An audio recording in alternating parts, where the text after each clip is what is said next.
Hi, everyone, and welcome to the Brisbane Full Stack User Group, or Sydney User Group, or Melbourne, or Newcastle, from wherever you're coming from. Today, I'm going to present about common mistakes in EF Core. Not only what are those mistakes, but also the impact of the mistakes and how you can fix it and how it's going to be compared with the non-fixed one. So I am Jernej Kavka. I am a solution architect at SSW. You have a couple of socials. You can follow me at Twitter, LinkedIn, GitHub. I'm organizer of several different events. One is Brisbane Full Stack User Group, then the Global AI, the podcast, the APEC AI User Group, and several events like the AI Hack Day. So lots of different events. I don't even remember all of them, which is sometimes fun. And also I do .NET Core and EF Core day to day. That's my expertise.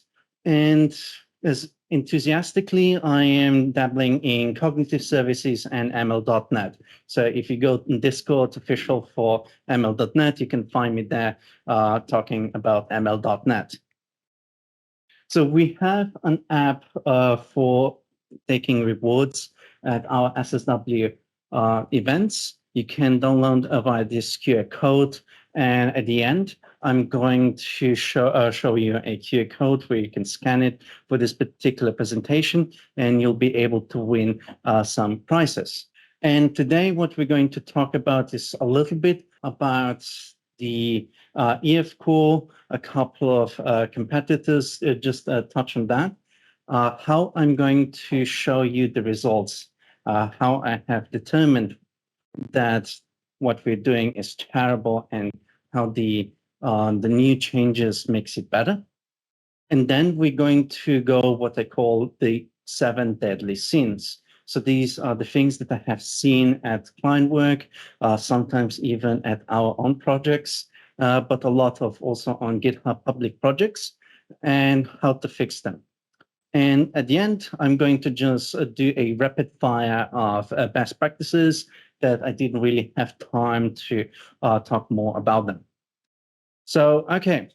When we're trying to start with a project and we're thinking about what database we want to use and what ORM, we are basically faced with a lot of different decisions. So we have SQL Server, we have Cosmos DB, Postgres, we have MySQL and many more. So there's already a lot of decisions to do over there. And once we decide that, we have also various different ORMs, everywhere from EF Core, which is really good because it supports lots of different database engines.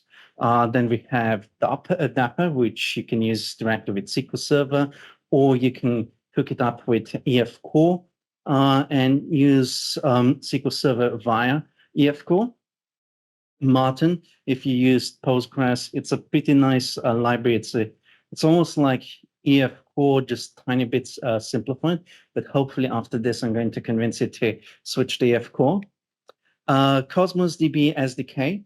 Now, before EF Core 6, I would have recommended Cosmos DB SDK instead of EF Core, but with EF Core 6, my recommendation might actually change. I haven't used it yet, but it looks very promising. And there's a couple of other ORMs as well. I think it's Hibernate and a couple of other things. So the reason why I pick EF Core and why I recommend personally EF Core especially for relational databases is it's a great balance between features, flexibility, and performance. Now, you can have built-in migrations for almost all of the database engines. So you don't have to write that on your own. You have DB scaffolding, so you can do code first with the database first.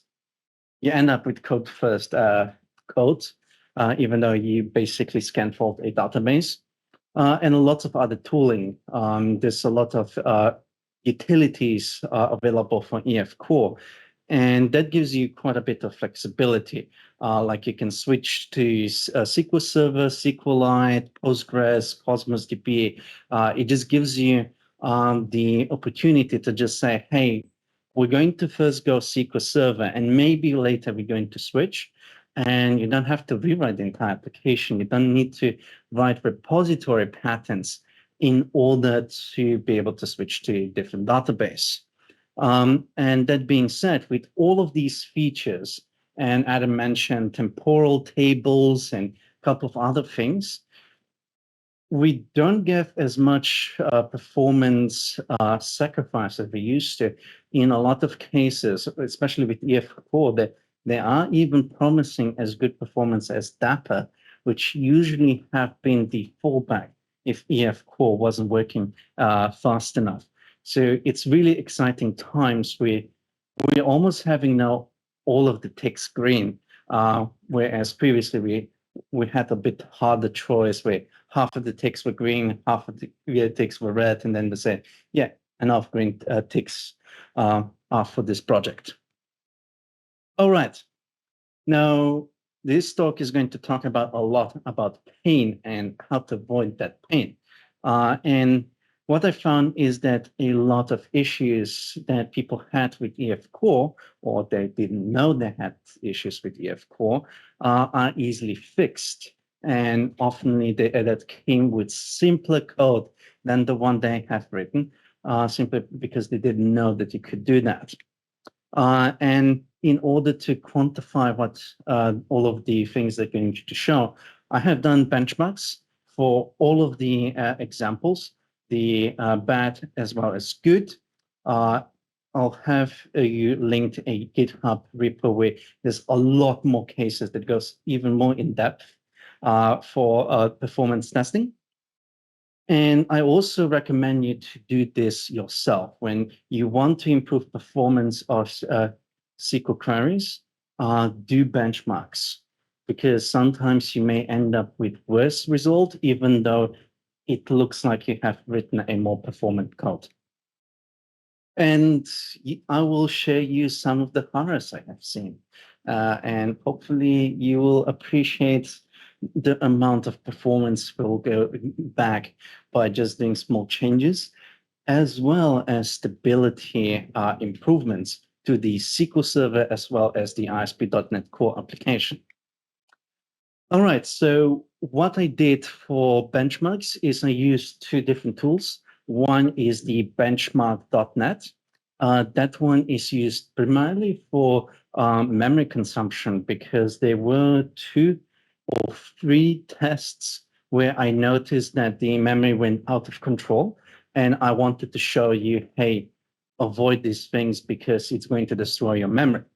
Now, most of the other things are going to be more CPU bound.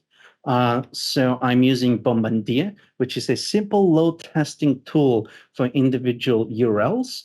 And the reason for why I'm preferring this over benchmark.net is because you're getting different results if you're trying to hit one URL constantly one by one, opposed to say five threads at the same time, or 12 or 24. You can get massively different results. And that's why I'm actually relying more on the results of Bombardier, because this, I believe, represents more closely how the application is going to behave, opposed to benchmark.net, which is testing it multiple times, but only one request at a time. All right. And also, I am fully aware that you're probably gonna want to try this yourself, and then you'll say, "Hey, I do not get the same results."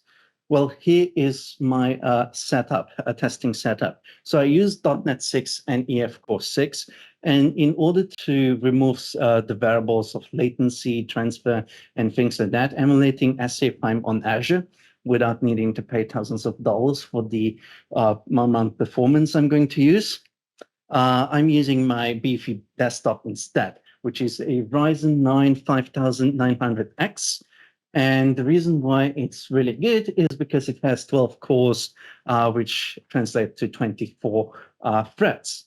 So this represents a quite beefy Azure machine.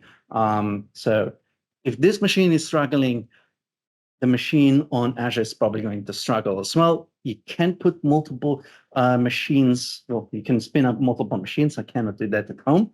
But rule of thumb, sometimes it's better to optimize than trying to scale up, especially when we're talking about the simple things, fixes as we're talking about today. And the last metric that you might want to know is I'm using 32 gigabytes of RAM. All right, so the test data is from this URL over here. It's a SQL Server demo database. It's about sales and products, employees and customers. And the reason why I have picked this one opposed to another popular database called Northwind is because this database is very simple, but has a lot of data. So if you mess up with this database, you're going to royally mess up on a bigger database, more complicated database. So this is a good benchmark to see, am I doing something horribly wrong? And if yes, it's also a good database to verify your fixes. All right, so let's get started with 7 deadly sins. The first deadly sin, which I'm just going to mention because I hope it's quite obvious to everyone, is if you don't filter down the amount of rows you're getting from SQL Server, you're going to have a bad time. If you download the entire table, you'll download a lot of data. So hopefully that is obvious. But the next one might not be as obvious. So casting from IQueryable to IEnumerable. So I'm going to show you a bit of details of why this is a problem and the horrifying results of that ever happening. Then why you should use AsNoTracking. This is one of the most common things that I see not being used. So hopefully after this, you're going to start to use it. Explicit joins. This one is quite tricky because a lot of people are kind of aware of them, but not really. And some of them that are aware don't think about whether doing explicit joins over implicit joins have a massive difference. And I'm going to show you that it has a massive difference. Then get only columns you need. That's going to be bit combined with the explicit joins. The less column you request, the faster the things are going to be. Simple. Pagination. This is somewhat frequently used in the projects and very frequently done wrong. So we're going to check pagination. And lastly, non-cancelable queries. So if you worry about denial of service or a huge bump of users coming to your server, you definitely want to look into that. Finally, there is usually the phrase that's called, how bad can it be? Generally speaking, you don't want an answer for that. And it's usually said by everyone who just about are going to discover a horrifying truth. So try not to say that. Okay, so how bad can it be when we do counting? Well, we can have someone doing something like this. You're like, okay, we're doing 2 lists, right? We're downloading the entire table. That's easy to spot, right? What about this one? Now we're casting the sales property over there is IDB set. And we're casting it to IEnumerable, right? That, okay, something seems to be wrong with IEnumerable, right? But it's not as obvious, right? But then even more common, what we have is we're having a method that is returning IEnumerable. That is very common pattern where you don't even know that you're using IEnumerable behind the scenes. And you're like, why is everything so slow? And the reason for this is they're all the same. So when you do all of them, it's like you're doing 2 lists before you even starting counting. And the reason for this is what happens is when you do the HTTP request and then you hit the query, here we have the, if I get the mouse here, we have the sales DB context and we cast it to IEnumerable. What happens is EF core only evaluates the query up to IEnumerable. What that means is it's just going to select everything. And to make things worse, once we get the results, it's going to pass all of the data from the database, and it's going to add all of the tracking to all of the rows, to all of the columns, and then it's going to count all of the rows that it got, all of the data, and then it's going to just dump everything into garbage collector, and then garbage collector is a bad thing. And how to fix it? Well, change IEnumerable to IQueryable. It's as simple as that. But you would, and here is just, the difference here is once we get to evaluate entire query, we're getting select count from sales. So now we're getting a single integer back. That integer is not tracked because it's a singular integer, and we can then return the results. There's no there's almost no parsing, there's no tracking. You just get the result and you return the result. Some of you know link. What is important to understand is that EF core link is not the same as IEnumerable. You can remember that IEnumerable is almost always in memory, whereas IQueryable, the source can be anywhere. It could be in memory, it could be on SQL Server, it could be on Cosmos DB, it could be even block storages, or as any kind of sources, and it works a bit different than the standard link. If you imagine the enumerable will always execute everything the way you specify, always in the exact same order, whereas IQueryable could flip everything around. You're not guaranteed that the operation that you put will actually be the operation that you have put in. The easiest example of that would be, for instance, if you do where clause and then first of the default, it will the where clause and the first of default will actually be merged in IQueryable. That's the simplest example of that. All right, so what is the impact of that? Shouldn't be too much of an impact, right? It's about 1 million times more memory consumption. So we're getting 2 gigabytes of memory consumption when we're trying to count 7 million records. Now, imagine that what happens to the server when you're starting to get a couple of requests, and say that that is happening on pagination, maybe even on the front page. This is going to destroy a server. This is one request, 2 gigabytes. But if you're using IQueryable, it only gets 6 kilobytes. And the worst thing about this is a problem that is going to get bigger and bigger over time because the tables are growing. So at the beginning, when you start developing, you maybe have 100 elements in your table, and you don't notice this performance issue. A year later, all of a sudden, people are complaining that the flow is getting slower and slower, but you're like, I haven't changed anything. Oh, that's IEnumerable across all of that.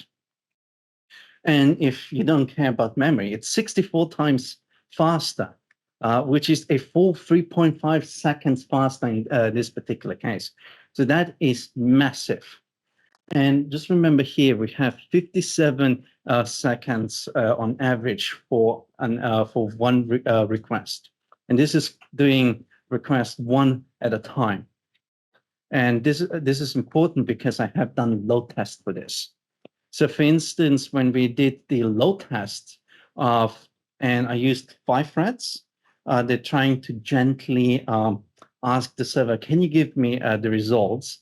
And it only asked for another request after the original one was finished.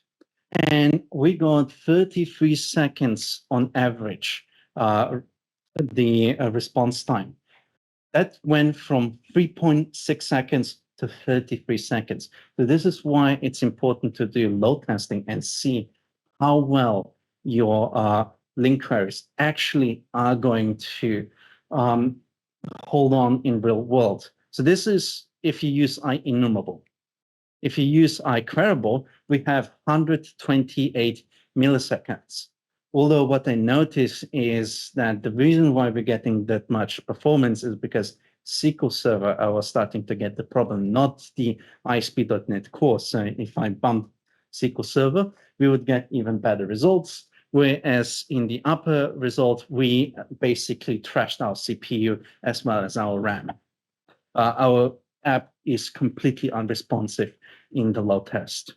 Well, here it just breezily ends it. So this is 260 times faster. Amazing, isn't it? Also, the reason why I used only 5 threads on a 24-thread CPU is because 5 threads were enough to trash my computer with the above query. Well, down below, I could use 24 threads and it would handle it easily. I wanted to have comparable results, so I just stuck with 5 threads. We're going to have one that's going to have a lot more threads. So what about AsNoTracking? So why this is important is it excludes the tracking on entities. So the entities are kind of like read-only results. It uses less memory, it uses less CPU usage, and you want to use that when you don't want to update or delete your entities. Do not use that if you want to update, because if you use the dbcontext.update, you're going to update the entire entity, even if only one property has changed. So try to avoid that. So what happens behind the scenes? So by default, tracking is enabled. So when EF Core generates the query, sends the query to SQL Server responds back with the results, and then we do a parse and map, and it adds all of the tracking properties. Now that happens for every single row, for every single columns. It adds an additional property to the class. So that is where the CPU and memory cost comes from. Now, if we do AsNoTracking, the process is the same. We just cut off this middleman. So what's the impact? Well, here we have the results was about a few thousand or few 100,000 cells, just to give you the size differences between the count and this one. And the difference is 4 times less memory. Now, if your results are fewer, like just 10, you won't notice as much the memory consumption, but on big queries, it will have huge impact results. It's also about 5 times faster. Now, in general, I found that you don't do these huge queries very often if you do things right. You probably will get about up to 33% performance gain when you're doing with small queries. But in extreme cases like this, you can get even higher than 5 times performance gain. And you can see it's 1.6 full 1.6 seconds faster. So it's not negligible. And also when we do performance comparison in load testing, we can see that it's 4 times faster, which is a little bit less than what we had previously. Previously, we had that single execution was 64 times faster, and then load test was how much was 240 times faster. Here we the single execution was 5 times faster, and the load test was 4 times faster. That's because we are hitting different bottlenecks. One was on SQL Server, and here I believe it's the here I think it's the CPU. So that's something to keep in mind. And this is why you want to do load tests. Now, the next one is explicit includes. Now, a lot of people love to do dot include and includes the entire table. Now, that is fine if you need to also update what it's in the include. Sometimes you can get somewhat performant codes than doing separate queries that are trackable.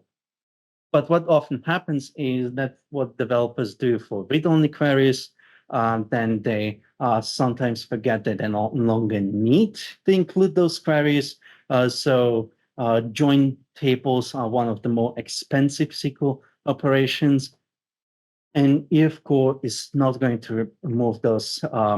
Even if you don't use that table, it's not going to remove it for you.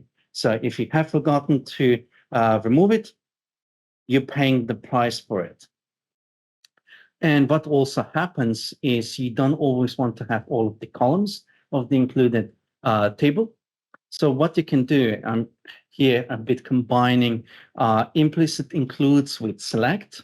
So what you can do is rather than using include and then you include the table, what you can do is you can write your own select statement. You can map the data from the database into a object directly, and you can reference the table directly, the properties that you need. Now, the code in theory looks similar, and semantically speaking, it does the same thing. But the impact doesn't tell us that. So the impact when we load test is that it's 2.5 times faster. And I spent it like 2-3 hours to figure out if I did something wrong that I get so much faster query, but it turns out that explicit includes are just so much more expensive. And when you add select, it's just everything so much faster. So try to just get the data you need and don't use explicit joins. You'll get, I think this is nicer code in my opinion. You're basically getting all of the data you want. You're very explicit what you want.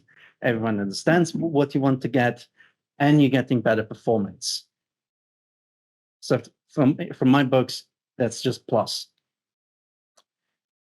Now this one, pagination, is very, very interesting because a lot of people think it's really, really difficult to solve. And the reason why they think that is they know that, yeah, I can filter data, I can put it maybe on IQueryable, they may figure out the IQueryable part, but what they do next is they get all of the filtered data. At least it's filtered, it's not getting everything from the database, but what they don't do is pagination at this stage. And the reason why they get all of the data, all of the filtered data, is because they want to count them. And then they put the take and skip, which is used for pagination, to then do in-memory pagination. And then they drop a lot of data. And that's mostly because they don't know how to count accurate amount of result in an efficient manner. So here is an example of that code. So here we have, so on top we have the query, and here on this line, we're actually getting all of the filtered data. And then we do count in memory. And lastly, in memory, we skip some data, and we then take a snapshot of how much the page size is. Now, to fix this, what you can do is use IQueryable while you're working with the query before you're trying to get count and trying to apply pagination to it. What I also like is to make a select statement so you get a bit more efficient query as well. And what I do is then I use .count async on IQueryable. Now, this is going to result into select count query. Now, don't get distracted by select statement. The select statement is not going to impact the count. So you don't have to worry about select. You don't have to worry about order by. Those that do not impact the count will not impact this line over here. So you don't have to worry about moving them around. And this is the main difference between INumerable and IQueryable. In IQueryable, the EF core can decide to just ignore the select statement. So the question was, there will be 2 SQL queries. Yeah, so this is the first one, count in SQL Server. And then the next one is the skip take which is going to be executed as well on SQL Server.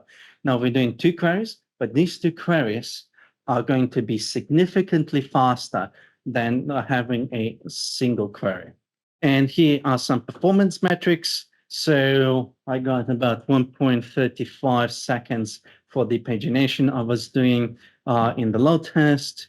And when I ran this against the more optimized code, we got 18 times faster performance. Also keep in mind, this is also one candidate of memory issues because we're dialing way too much data.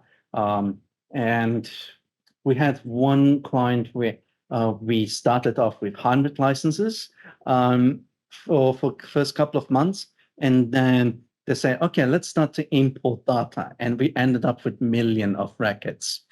And there was one query that wasn't optimized, and we noticed it immediately. So try to do this pattern. It like 99% of the time it will work perfectly. And the last cardinal sin is the non-cancelable queries. Now, if you are worried about what happens with the server when it's overloaded, when it goes past the capacity of what the server can handle with, basically server has no other choice than start failing. You want to fail in such a way where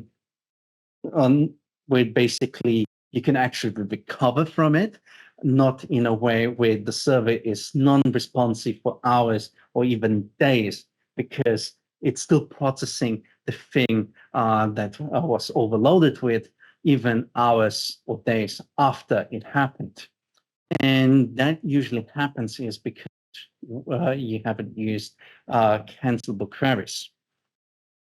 And what's the problem? So generally speaking, if you don't have cancelable queries, what happens is we have the HTTP request. We do a EF query, which is then sent to SQL Server. SQL Server processes that SQL query, all simple. And then what happens is that the client cancels the request. This is a very common thing that happens with denial of service. Now here, if you're not using cancelable token, few things can happen. It could happen that the .NET Core doesn't do anything because you haven't properly used cancellation token. It may cancel a few things because you're using the APIs where it says, hang on, the request has been canceled while we're still running.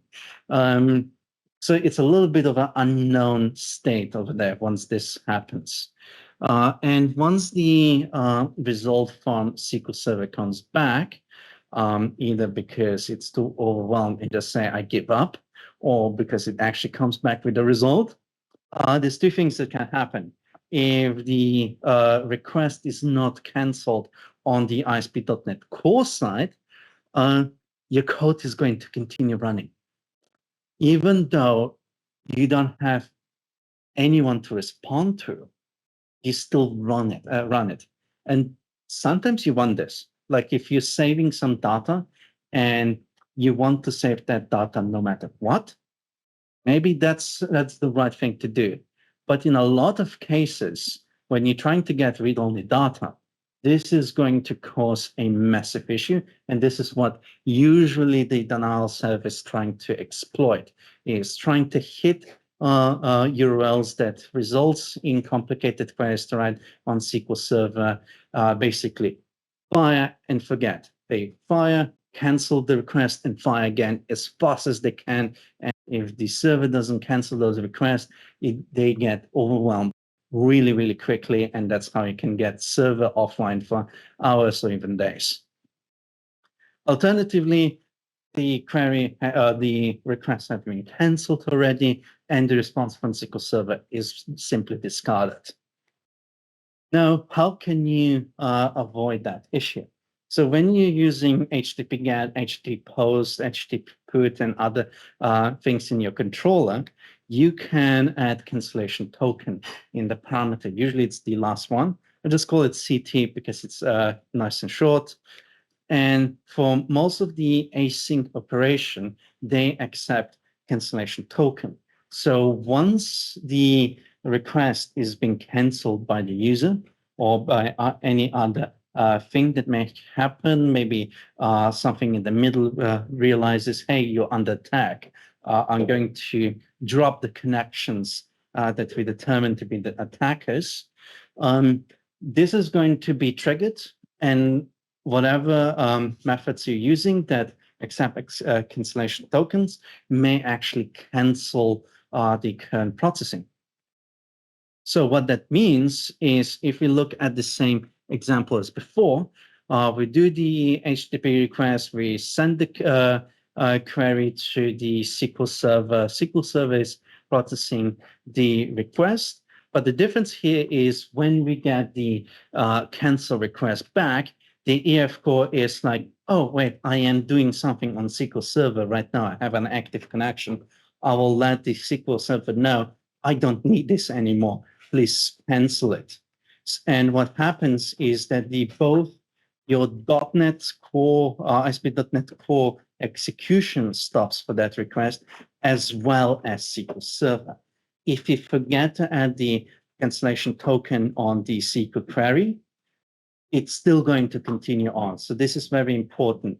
Every single time you do toList async, every single time you do save changes async, first of default async, count async, use cancellation token. And rule of thumb, if there's an async option of a method, use it, especially if it has a cancellation token, because if you have a synchronous execution, even if you manage to kill the request on ASP.NET Core side, the SQL Server is still going to execute. And if you're under too high load or under attack, your SQL Server will start to give up and your entire website will be unresponsive. You'll need to start to restart your SQL Server. You'll need to restart your ASP.NET Core, and you'll need to manually manage the situation.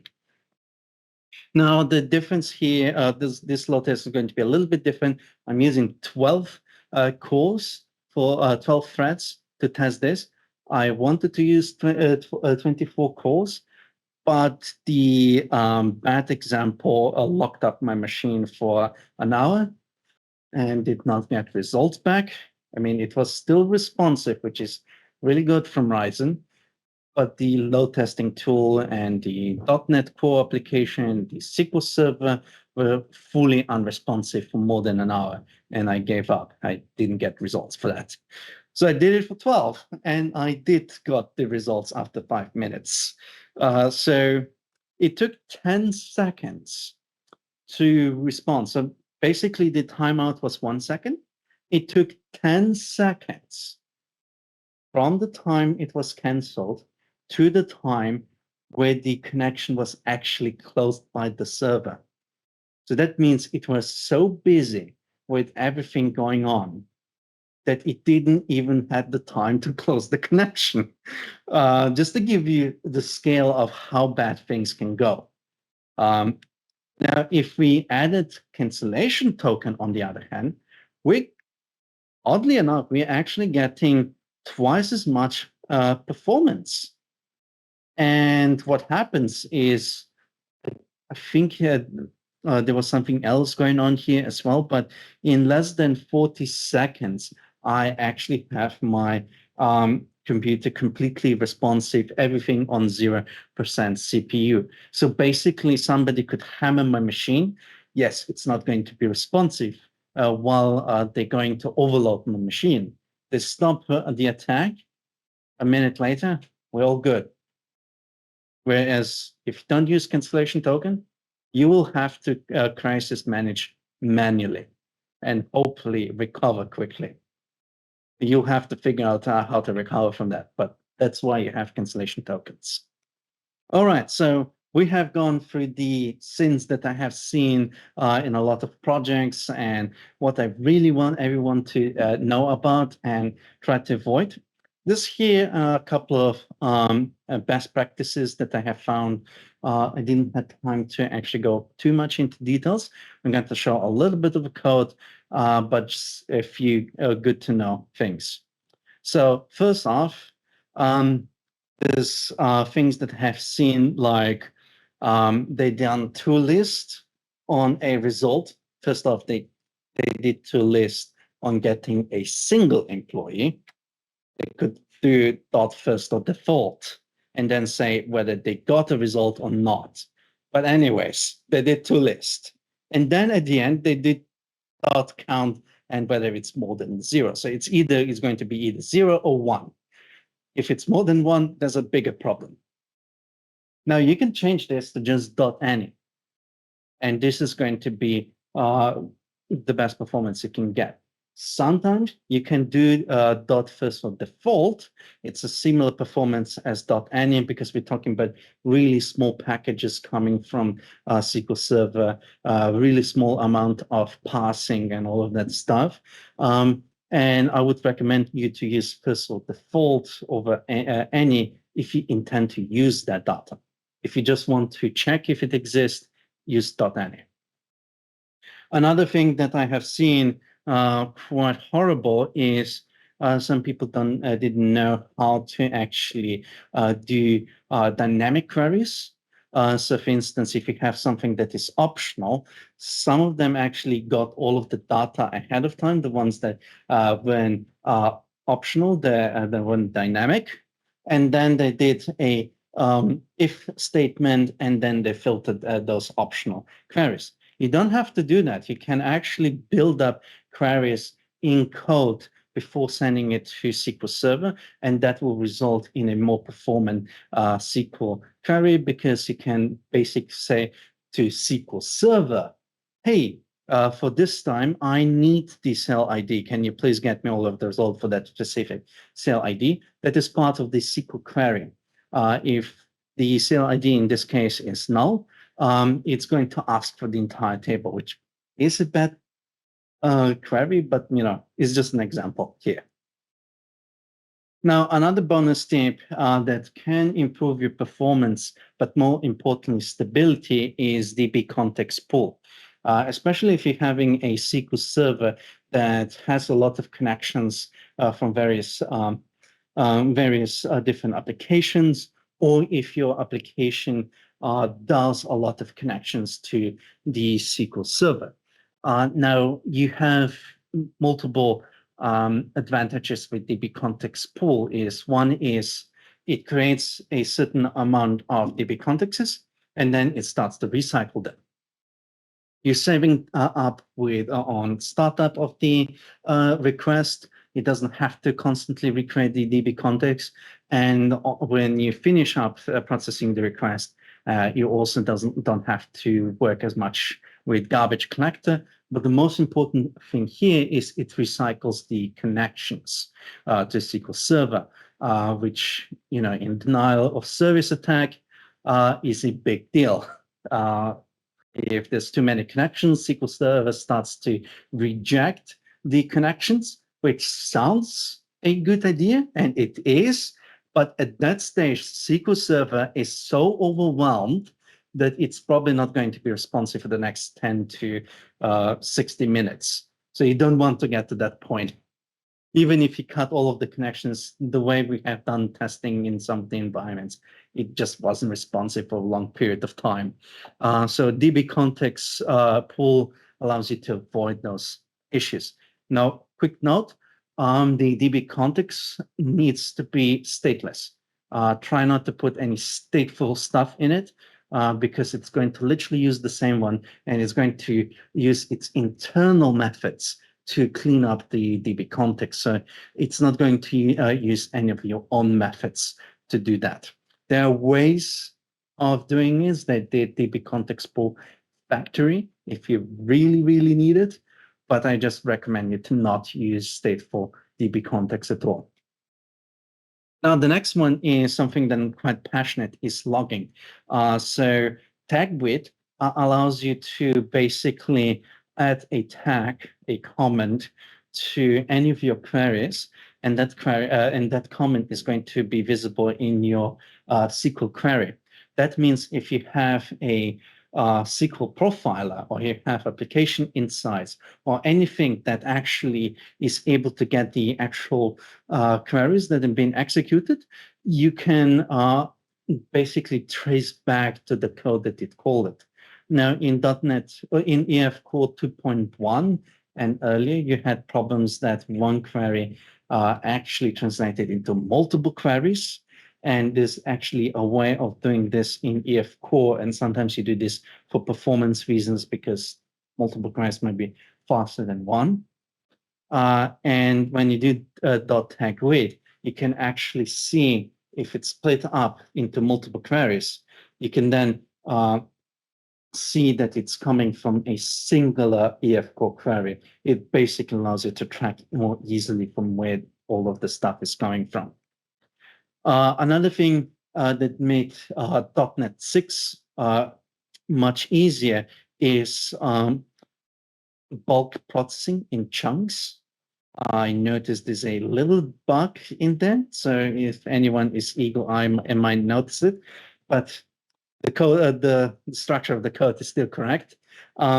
So basically what you can do is, if you have hundreds of IDs that you want to get from the database, if you're trying to do this in one go, sometimes the database can get stuffed up, and it can take really long time to get you all of the results for various different reasons.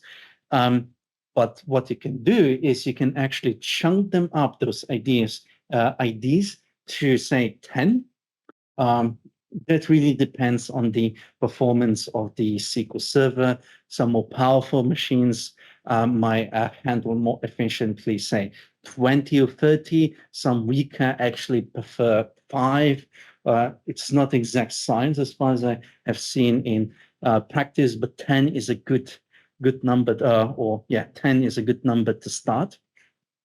And you can get, say, the products for only 10 product IDs at a time. And that not only reduces the stress on SQL Server in one go, but it also allows it to process other stuff in the meantime. So it's not that one query, it bumps it to 100% for 3 seconds, and then it doesn't respond to anything back. It's like it's doing spikes, small spikes, and it still have enough compute power to deal with other stuff. And, sometimes raw SQL is just better.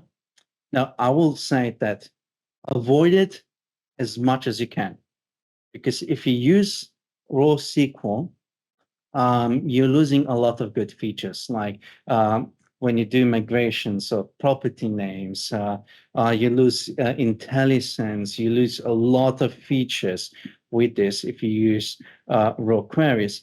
But there are cases, especially like update, delete, where you need to do an operation against several different rows, and you want to update them all, for instance, in the same way. You just want to say a where clause update everyone, say everyone that has been employed since, say, 1 year ago, make them active, for instance. So that in EF Core, if you wanted to do, you would actually need to get all of the records, encode, update the properties, and then say do save changes. Now, do save changes is pretty good at figuring out which of the entities has changed which properties, and it's going to update only those. But first off, you need to get first all of the entities from the database. And if that is huge, you might need to chunk it, and you need to start to write a lot of code in order to make it optimum. And then in the end of the day, when you do save changes, it actually does update for each entity individually.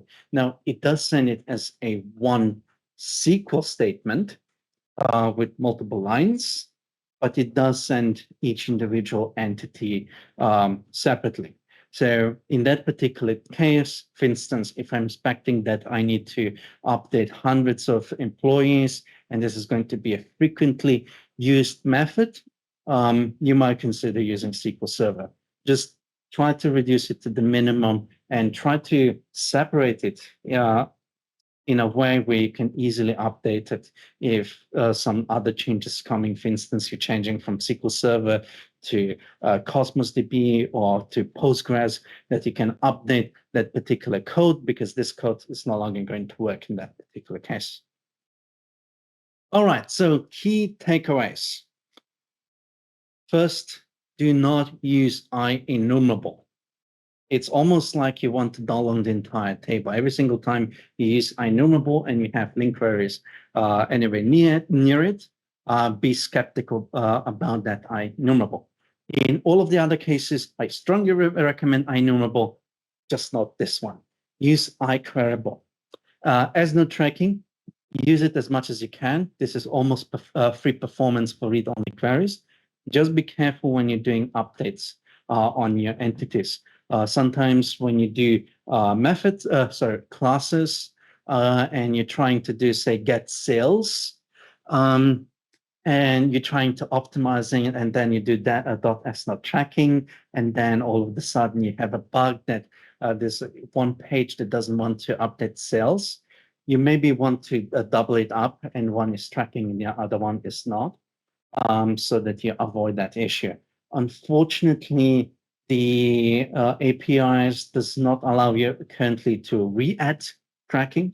So it has only .AsNoTracking, but it doesn't have .AsTracking. My preference would actually be to everything to be non-tracking until I want it to be.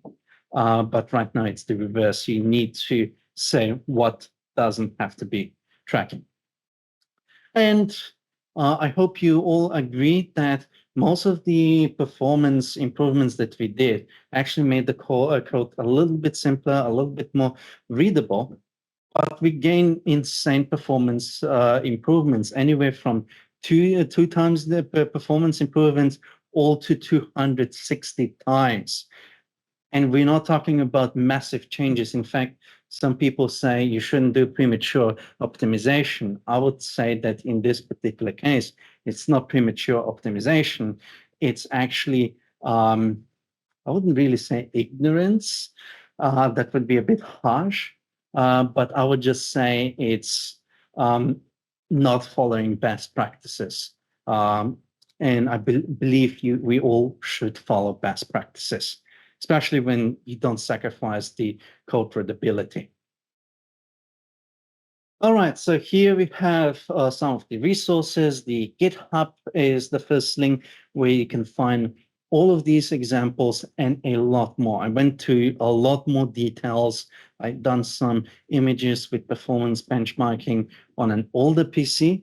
I'll try to update them with new PC. I even went to the differences between raw SQL and the differences of link. If you want to squeeze out as much performance as possible, there is also Microsoft resources for better EF core performance. They have really, really good suggestions, and I applied most of these suggestions in my examples. If you don't want to read it, you can just look at my examples. Rules to better entity framework. We have added some rules on SSW rules page. We're adding more and more. Most of the examples that that I have shown are going to be on this page, and also rules to better link, because EF core link is different from link. If you remember, link is mostly for in-memory operations by IEnumerable, whereas EF core link is using IQueryable, which is used usually for external data sources, not for in memory. It could be in memory, but usually it's used for external resources. And now you can scan the code for rewards. For the live audience, I'll come back to this slide a little bit later, so you can snap a picture. I would really appreciate if you give me feedback on the talk, on the whole session, so we know how to improve, or you can also give compliments. That's also feedback. And in summary, I have shown you a little bit what is my machine, how I'm trying to do a performance test, and why I'm wanting to use EF Core, and why I'm recommending people EF Core opposed to all of the other solutions. I have shown you the 7 deadly sins, show you anyway the IEnumerable to IQueryable differences, the load testing, and lots of goodies over there, and also some mini best practices that you can just add a line in your code and your project gets magically better. All right, the project you'll be able to find on this link on GitHub. And thank you. Okay. Thank you so much, JK. I can see you put a lot of work into that. Weeks of work. Did you build that presentation to show off your beefy machine? Unfortunately, it's not here. It's not my laptop. Oh, it's not a laptop. It is a big, beefy machine. Yeah, when I'm working from home, I can show it to you. Wow, you must get a lot more productivity at home. So tell me, when you have, there's a bunch of questions here on the live chat, but I might just ask, when someone comes to you with performance problems, just generally, I have performance problems, how often does that end up being data related, link or entity framework related? Ooh. So I'll tell you that in like 80 to 90%, I was able to at least get 10 to 40% performance improvement just by looking at the link and doing some tweaks to that. And in about 30 to 50%, I was able to get it to 100% or more performance. Stop sharing screen. So yeah, like 30 to 50%, over 100% of performance improvements. And almost every single project I have been so far, I had at least one link where I was able to improve the performance by at least 10 times. Every single project, at least one link. Okay, all right. Now, how often, when you're dealing with performance problems and you know it's data access, does it end up being something else related to the database, such as you need to add an index here? Yeah, I think the performance of SQL Server when it comes to indexing and doing relationships properly and EF core link, they're kind of in tandem. So when you improve the link a lot, you're starting to hit the bottleneck of the SQL Server. And when you optimize the indexes and all of that stuff, the EF core links starts to get the bottleneck. So it's kind of a dance. The more improvements you put on one side, the bigger problem is going to be the other side. So I think you need, in a lot of cases, you'll need to do more holistic solution. But in most of the cases, just improving your EF core link, or EF core link is just doing SQL queries on SQL Server. So just thinking about how would I do this on SQL Server, and then look at your link and say, is that actually doing what I'm thinking it's doing? Helps, because then you realize, oh, wait, I'm actually not doing the thing I wanted to do on SQL Server. You change it and things get better. Right. Okay, cool. I wonder how many people in the audience have had a similar experience to me many years ago, where I've had to turn up to review a client's code base that is drowning, essentially. Things are taking minutes, and they want me to review the entire .NET solution. And I turn up to the client, and they're going, "Oh, the Microsoft expert is here. He's going to fix it." And there's a series of people crowding around. I go, "Oh my God, I don't know what I'm going to do. I bet you I can't do anything." I look at all the code and start looking through, and then I see which page is slow. And then you go to the database and go, "Oh, you don't have an index on this." and you go, oh, let's just add an index, and it goes from 2 minutes to a second, and they go, oh my God, you're a guru, you know, that type of stuff. And you haven't even need to look at any code. It's just incredible. Yeah, and that is a very interesting point because I know really well EF Core and how it communicates to SQL Server, but I don't know the guts of SQL Server as well. And we have one coworker here, Bryden. He knows a lot about SQL Server stuff. And I'm like, look, I'm trying to do this query. I'm stuffed. I have done as much as performance as I can get. I got 10 times faster, but it's still not fast enough. And he looks at it, yeah, just add index over here. I add index and it's like, oh, wow, now it's super fast. Yeah. And the thing is, in a lot of these particular cases where you have really, really horrendous performance, you need to solve it on both ends. It's not enough to solve it on just one end. Yeah, that's right. Bryden can suggest indexes before the performance optimizer can. So yes. Tell me, how many times do you come across people that have found a solution which is to execute raw SQL to go outside the entity framework, and they've found that as the fix, and they're just putting that everywhere because they've found that's the answer? Do you ever see that happen? There were a few clients, very, very few, but it's quite rare because I think they don't want to deal with it. And some just accept the performance and just complain about EF Core.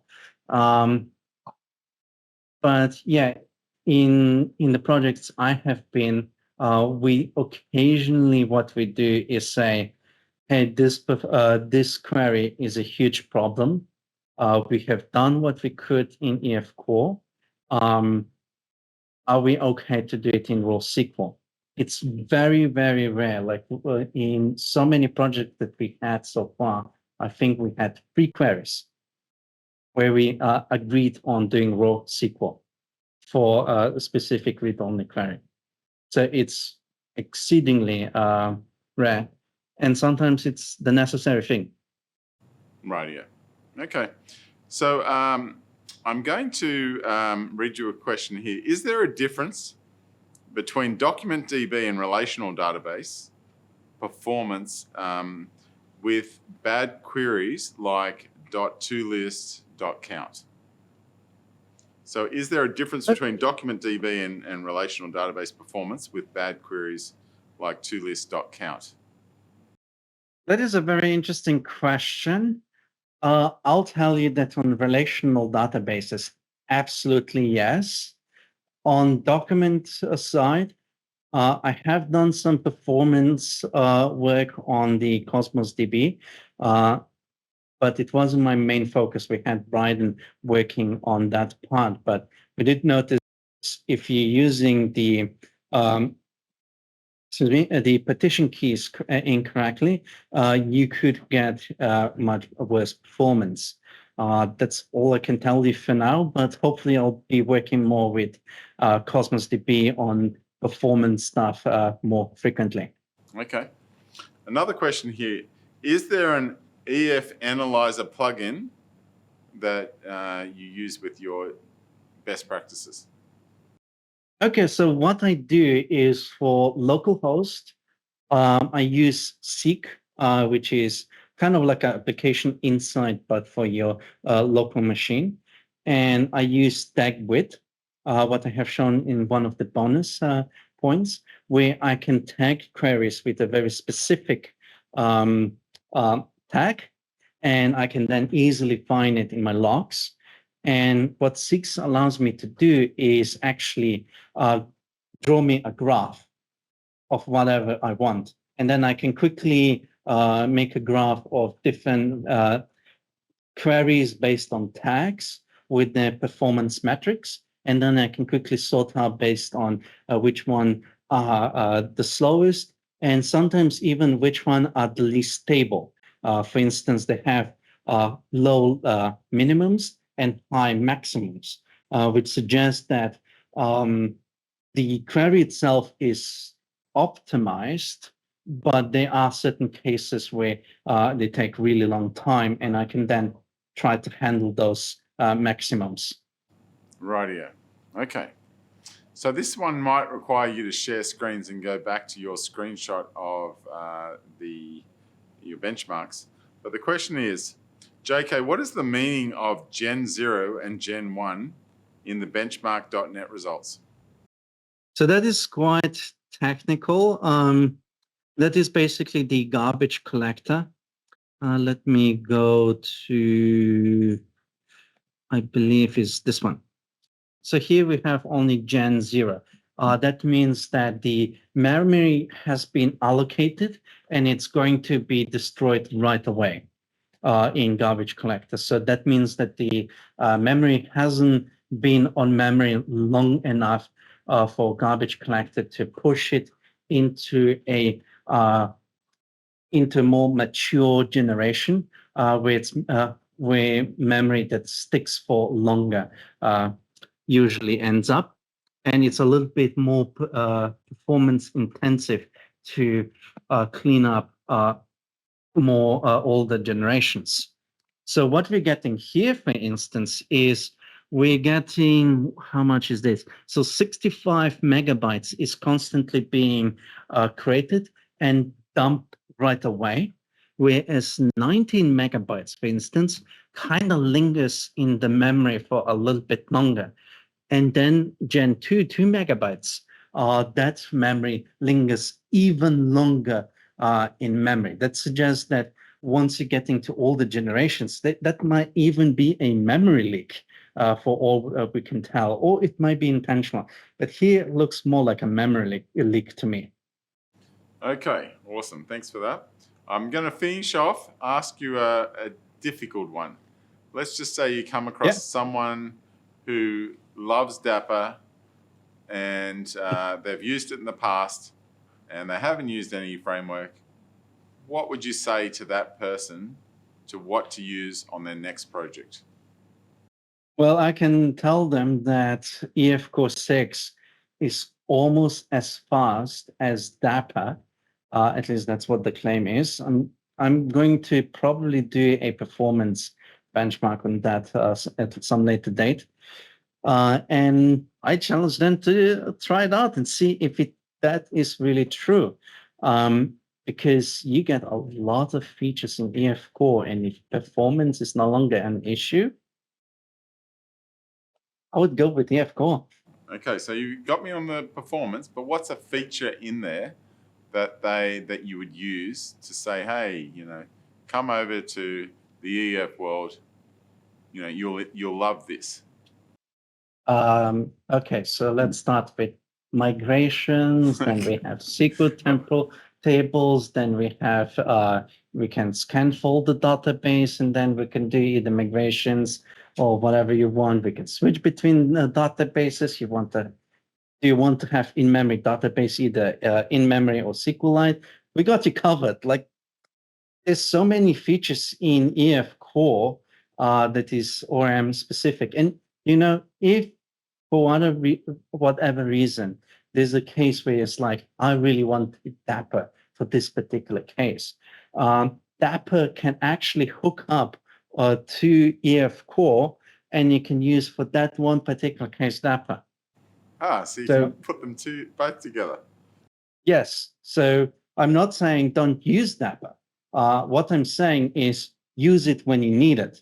So if there's a hot path that, you need to squeeze out every single bit of performance, sure, use Dapper. But what I have seen, and on GitHub, I have done some more advanced testing with actually executing raw SQL and trying to do my own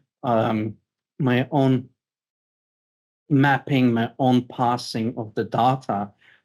You can push EF Core really, really far if you need to. It takes a lot more code for it, and you lose some of the features of it. But you don't actually have to install any additional NuGet packages to try to squeeze as much performance as you can from an ORAM.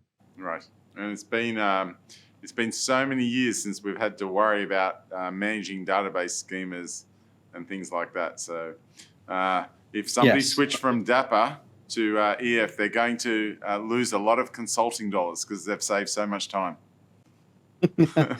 Yeah, I mean, if you start migrating, like you add new column or you rename new column and stuff like that, unless you've done really good job how you generate the queries. And there's some things that Dapper does that allows you to generate queries more closely to EF core, and that can help you out, with refactors and stuff like that. But there's still a lot of features that only EF core has.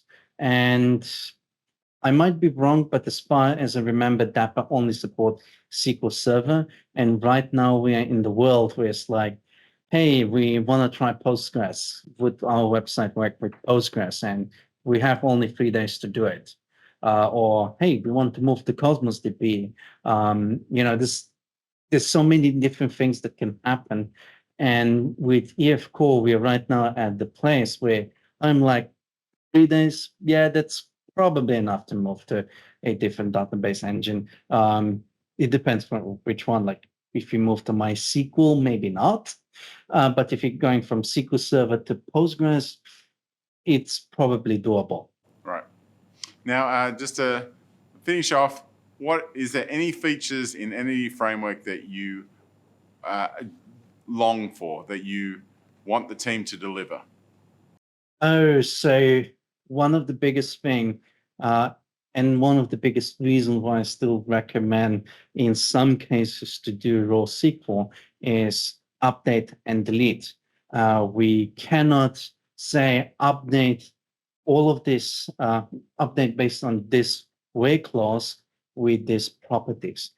If they can do that, I think they removed most of the need for Dapper. They removed most of the need to use raw SQL, and they also remove a lot of bottlenecks that we have in some of the applications where we need to update a massive amount of data.